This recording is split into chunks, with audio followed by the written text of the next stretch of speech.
A 3-day general admission ticket to a Formula One race averages around $550 in 2026, up roughly 10 to 13% from the year before. That's the cheap seat, the one with no roof and no view of the pit lane. A 3-day Paddock Club hospitality package, the kind that sits directly above the team garages, starts at $7,300 at Monza and climbs past $15,000 at the Australian Grand Prix. In Las Vegas, the top tier hospitality experience runs $18,500 a person. That's not the price of a car. That's not the price of a house down payment in some parts of the country. That's the price of watching 20 cars drive in a circle for 2 hours, and every single year it gets more expensive. By the end of this, you'll understand exactly why, and it has almost nothing to do with the cost of running the race.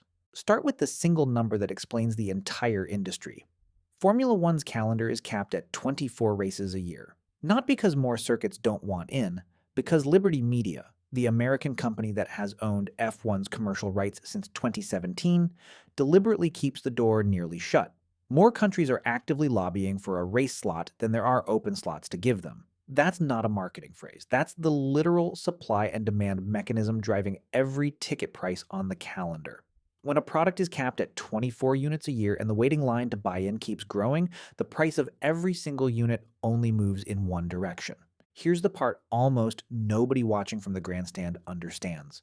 The circuit hosting the race isn't the one setting your ticket price out of greed. It's setting your ticket price because it's the only way to survive a financial arrangement stacked heavily against it. To even qualify to host a Grand Prix, a circuit typically needs to have already spent around $270 million building the track to Formula One's safety specifications, plus another $18.5 million a year just in maintenance.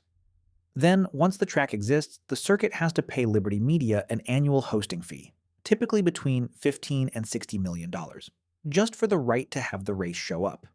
Qatar currently pays the highest individual hosting fee on the calendar, $55 million a year, on a 10-year contract worth $550 million total, and that fee is owed regardless of what happens on race day. If 50,000 fans show up or 300,000 show up, if it rains, if a driver wins by 30 seconds or loses by half a car length, Liberty Media collects the exact same check. It is, by design, the single most predictable, most contractually guaranteed revenue stream in the entire sport. Now here's the mechanism that turns that fixed cost into your ticket price. Once a circuit has paid to build the track and paid the annual hosting fee, here's what it does not get to keep. Global broadcast rights revenue goes to Liberty Media. Global trackside sponsorship revenue goes to Liberty Media. The circuit is left holding exactly one significant revenue lever to cover a $250 million construction cost and a fee that can run $50 million a year. Ticket sales. That's not a minor input into the local promoter's business model. For most circuits, it is essentially the entire business model, and most hosting contracts include automatic escalation clauses, typically around 5% a year, meaning the fee owed to Liberty Media climbs every single season whether attendance grows or not. The circuit isn't choosing to raise your ticket price. The contract is choosing for them. This is why some races have quietly disappeared from the calendar entirely.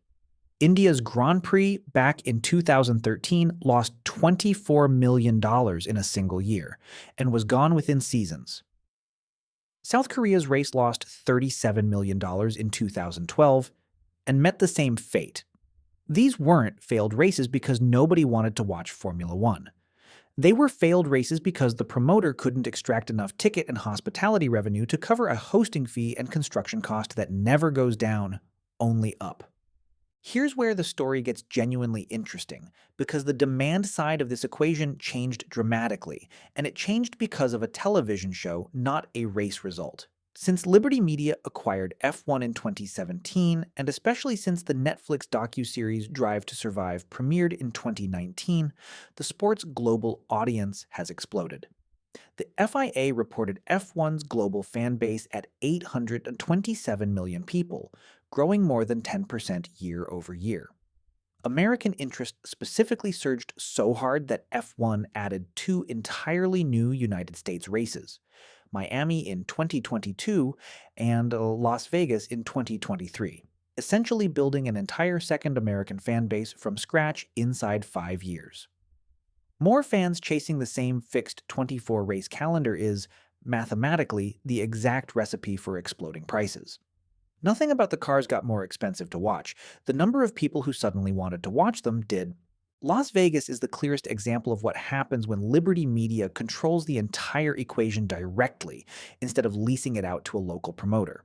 Because Liberty Media owns and runs the Las Vegas Grand Prix itself, rather than collecting a hosting fee from someone else, it invested $500 million directly into the race, including the land and paddock construction, plus another $80 million in roadwork. Vegas doesn't pay Liberty Media a hosting fee. Instead, Liberty Media captures every dollar of ticket revenue directly, and grandstand tickets there run from $2,000 up to over $10,000, with the very top hospitality tier reaching $18,500. When the company selling you the ticket is the same company that owns the whole event outright, there's no middleman circuit desperately trying to cover a $250 million construction bill. There's just a company that has learned exactly how much American fans, flush with new Drive to Survive enthusiasm, are willing to pay to be close to the cars. So here's the final balance sheet, collapsed into one sentence. A hard cap of 24 races, a hosting fee that climbs automatically every year regardless of attendance, and a fan base that roughly doubled in less than a decade because of a Netflix show have combined to turn a ticket to watch cars drive in a circle into one of the most expensive tickets in global sports, and none of that price increase is optional for the circuits paying it forward to you.